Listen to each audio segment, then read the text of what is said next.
Bonjour à tous. J'ai préparé un PowerPoint qui me permet de rester assis. Ce n'était pas le but, hein, bien entendu. Le titre de la... Ah ben non, il faut que j'active, j'imagine. Non, ça ne marche pas. Oui, mais de quoi s'agit-il? Théoriquement, ça devrait... Voilà.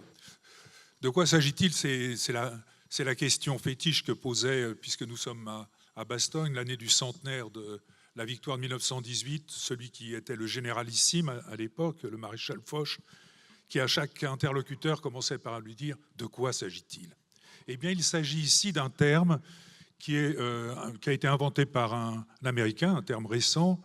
Le cyberterrorisme, le mot a été créé en 1996 par un chercheur de Stanford, qui est aujourd'hui à la tête d'une prospère société de cybersécurité, et qui utilise donc l'apocope de cybernétique et terrorisme. Terrorisme, je n'ai pas besoin de le redéfinir, il a été abondamment et très éloquemment évoqué. Cyber, ça nous vient évidemment du grec gouvernatike, c'est qui nous a donné gouverner, gouvernail, etc., qui a d'abord été employé en français par Ampère en 1834, je crois me souvenir, pour désigner l'action de gouverner les hommes, mais qui a été repris en 1948 par un grand mathématicien qui avait adopté la nationalité américaine, pour désigner tout le champ qui se développait de l'automatique et petit à petit, évidemment, de l'informatique. Cyber a donné un premier mot dans les années 1900, au début des années 80, d'ailleurs par la science-fiction, le mot cyberespace. Ce cyberespace, maintenant, évidemment, continue de se développer abondamment. C'est cet espace immatériel qui est lié à l'interconnexion de milliards maintenant d'ordinateurs dans le monde et qui crée un espace qui a des propriétés, bien qu'immatérielles évidemment, et non pas virtuelles, qui s'apparentent aux espaces que connaissent bien les géopoliticiens, c'est-à-dire les caractéristiques de l'espace géographique comme espace à la fois d'enjeux, de rivalité entre États entre eux, États et groupes terroristes, et puis comme théâtre même de leur rivalité, potentielle ou réelle. Et c'est bien ce que nous allons retrouver. Cet espace immatériel commande de plus en plus l'espace matériel. Autrement dit, qu'il existe des connexions entre l'espace matériel et l'espace immatériel et que ces connexions ne cessent de se multiplier, comme le schéma là, tentait de le montrer. Quand ces interconnexions ont un problème, nous appelons ça tout simplement un bug, voire une sévère panne informatique. C'est ce qui s'est produit, par exemple, sur la ligne 1 du métro à Paris, qui est une ligne entièrement automatisée, donc qui dépend entièrement du cyberespace et qui, pour des raisons qui ne semblent pas terroristes, a dysfonctionné. En tous les cas, évidemment, pendant 14 heures, il n'y a pas eu de métro. Et on en arrive évidemment au premier constat, c'est que le cyberterrorisme va consister pour les auteurs qui le tentent ou qui le tenteraient, ou pour les fictions qui le réalisent pour l'instant seulement dans la fiction, c'est le point de contact c'est d'exploiter ce point de contact entre l'espace matériel et l'espace immatériel pour créer de la terreur. C'est d'autant plus tentant que, effectivement, nous avons la combinaison à ce point de contact entre deux grandes peurs, la peur évidemment du terrorisme, enfin ça aussi ça a été très bien montré, et puis la peur des nouvelles technologies.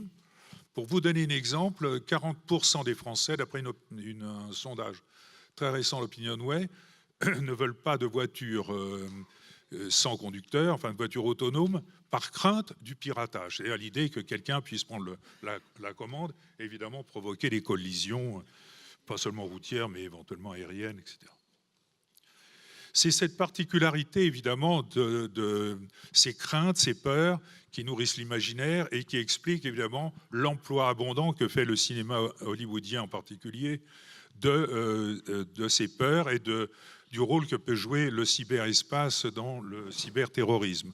Ça a été le thème d'un film qui, d'ailleurs, le mot cyberterrorisme n'existait pas encore, et qui est le film GoldenEye, puis les avatars suivants, Spectre, enfin Skyfall, Spectre, etc. Le cyberespace, le cyberterrorisme, enfin non, je disais bien le cyberespace, peut être utilisé de plusieurs façons. La première, évidemment, c'est d'utiliser le cyberespace pour terroriser, si j'ose dire, à l'ancienne, pour évoquer les terrorismes qui l'ont été précédemment. Et là, il y a évidemment 3 champs possibles. Utiliser, j'y reviens pas évidemment, faire de la cyberpropagande, l'utiliser pour faire du cyber-recrutement par les groupes terroristes, et puis aussi, on l'oublie souvent, obtenir du cyberfinancement par la collecte de fonds, ce qui explique d'ailleurs qu'en France, en tous les cas, et sans doute dans beaucoup d'autres pays, on combat cette action par une lutte évidemment de contre-cyberfinancement. Et puis le deuxième point, évidemment, c'est d'utiliser ou de tenter d'utiliser ou d'envisager d'utiliser le cyberespace pour cyber-terroriser. Et là, il y a 2 champs possibles d'action terroriste, soit la cyberdéstabilisation.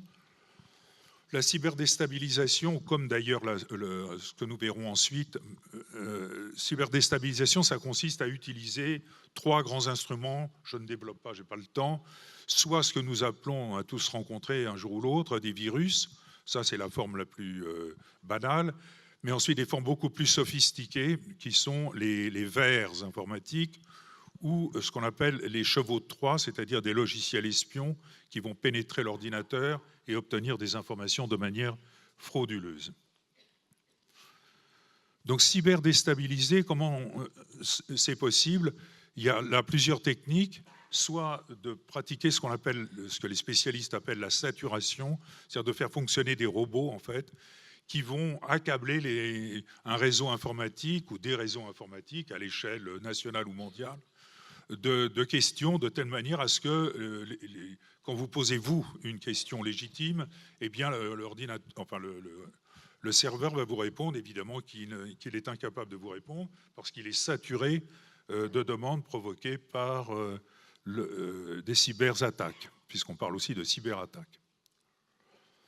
La deuxième forme que Slimane a connue sur TV5, c'est la défiguration, c'est vous vous emparez d'un site web et vous diffusez vos demandes ou votre propagande. Ça a été le cas, vous le voyez ici par exemple, dans deux grandes attaques récentes.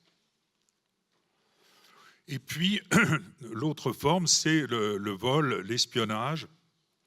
Ça, c'est une affaire tout à fait récente qui date de l'année dernière, de l'automne dernier. C'est une attaque massive qu'on appelait, que les spécialistes informatiques ont appelé WannaCry, qui a consisté à bloquer un très grand nombre de sites dans le monde, y compris Renault par exemple, pour obtenir soi-disant une rançon. La vérité, c'est que souvent, ces demandes de rançon masquent une attaque qui a pour but de détruire les ordinateurs et que donc il y a derrière ces entreprises des groupes qui sont, ou des États, ceux qui lancent l'attaque n'étant que le paravent, évidemment, de puissance beaucoup plus importante.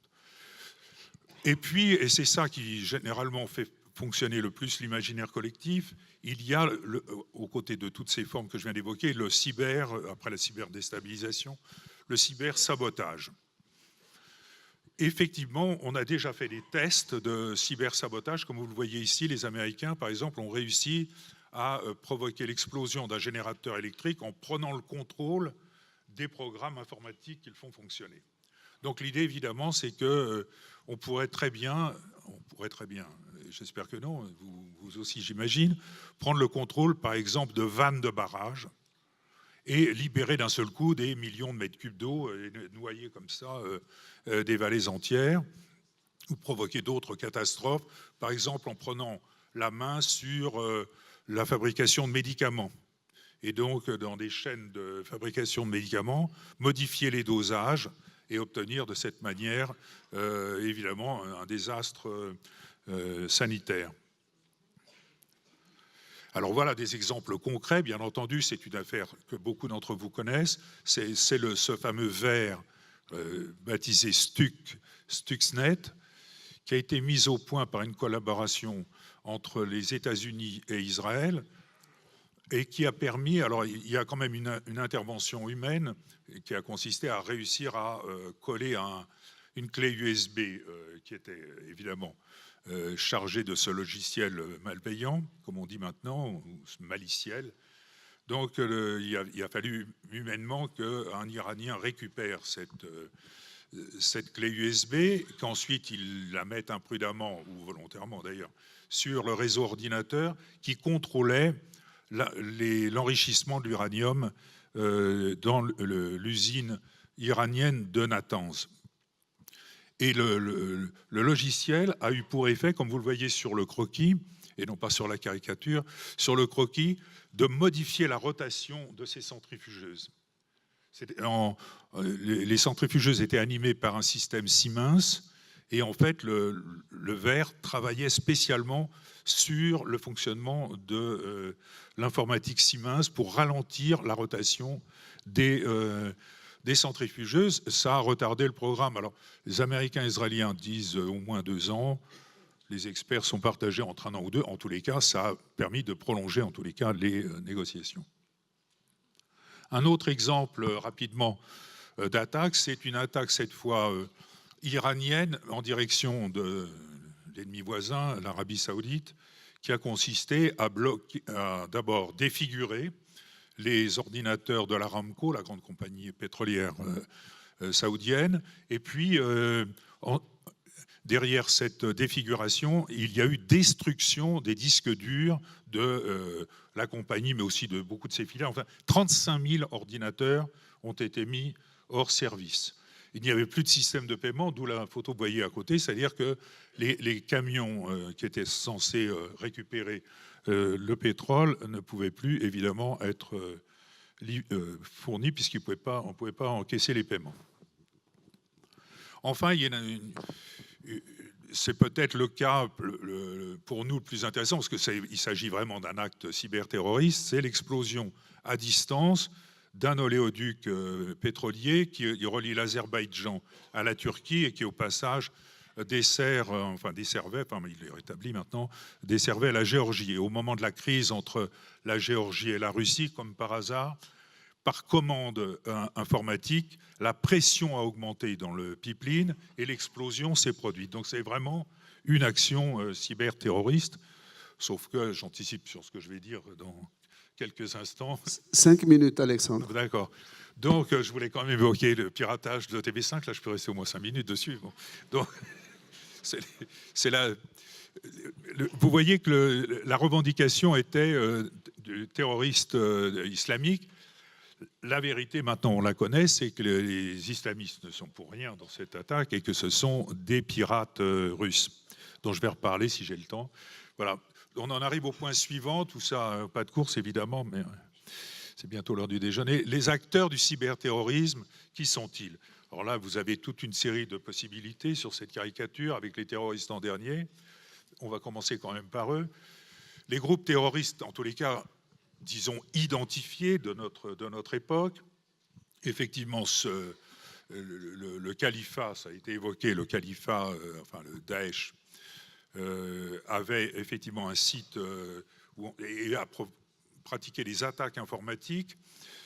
Mais pourquoi est-ce que j'ai mis la caricature à côté qui montre un certain incapacité à développer vraiment des attaques cyberterroristes, et que effectivement il y avait un petit génie qui travaillait, enfin un petit génie malfaisant évidemment, travaillait pour le compte du califat. C'est celui qui avait réussi à détourner adolescent les boîtes mail de Tony Blair. Donc il y a un garçon d'origine pakistanaise qui a été en prison en Angleterre où il s'est radicalisé. Et il a été tué en 2015, et là on s'est aperçu que le califat était beaucoup moins opérationnel. Ce qui veut donc dire que quand même, dans les groupes terroristes, au sens où nous les entendons, les capacités de nuisance cyberterroristes sont relativement faibles.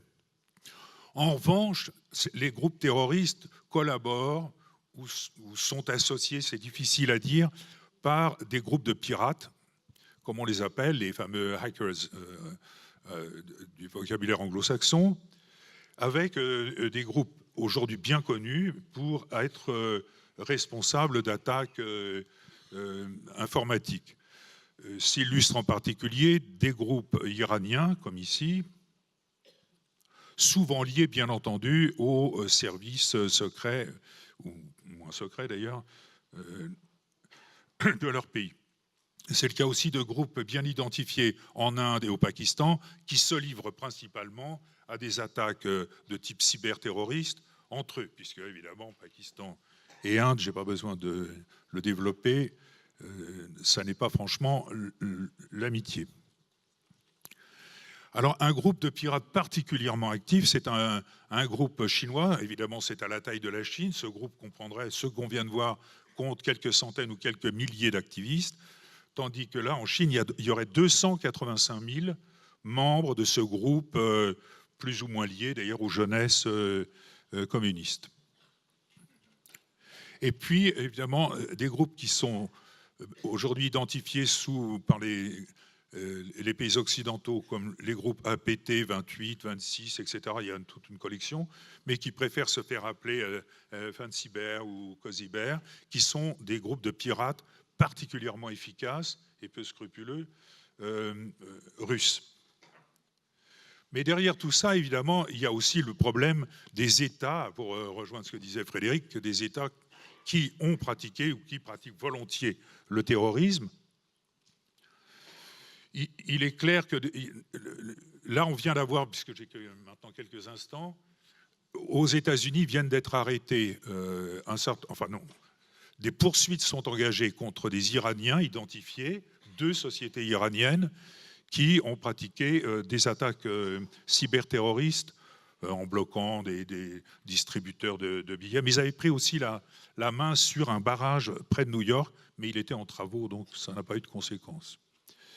Un autre pays soupçonné d'entretenir au niveau étatique des relations puissantes avec ses propres hackers, c'est la Chine, bien sûr. Voilà, par exemple, une attaque chinoise. Et puis, alors, parmi les champions, il y a, c'est les 2 derniers que je vais évoquer, la Corée du Nord, responsable d'attaques très importantes ces dernières années, visant les États-Unis, visant évidemment, en premier chef, la Corée du Sud, où il y a eu pas mal de dégâts.